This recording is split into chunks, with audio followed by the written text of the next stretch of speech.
Starting with the Washington release, you can adjust components to meet color contrast accessibility standards in Next Experience Theme Builder. Use this feature to identify and fix color contrast issues, helping low-vision users view screen content and controls. This theme includes inaccessible colors in the color palette. Let's see how this feature can help us adjust them before applying the theme to our instance. The Web Content Accessibility Guidelines WCAG 2.1 specify minimum contrast requirements. When we try to apply this theme for web and mobile experiences, we get a warning about inaccessible components. Let's select View Issues to find out which components are inaccessible and what to do about them. There are 3 items that need attention. We should select each item and make adjustments in the Edit panel.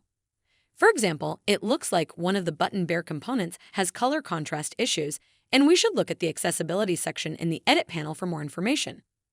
There's a poor contrast warning for the default state. Let's select the pencil icon to fix this. Here's another warning regarding the text color for the button. Now the issue and solution are clear. The text color and background color have insufficient contrast. To fix it, we should adjust the text color to a minimum contrast ratio of 4.5:1. We select the color to open the color picker.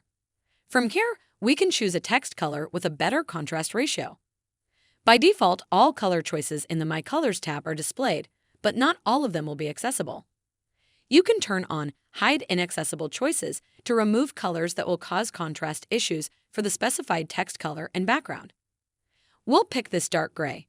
The contrast ratio compares the selected text color to the button background, and this value is fine for our selected color. If there's a green check mark, that means the color contrast meets the contrast minimum. So let's save it. And here's our new text color. The accessibility warning for the color is no longer displayed in the Edit panel. The color contrast issue is resolved.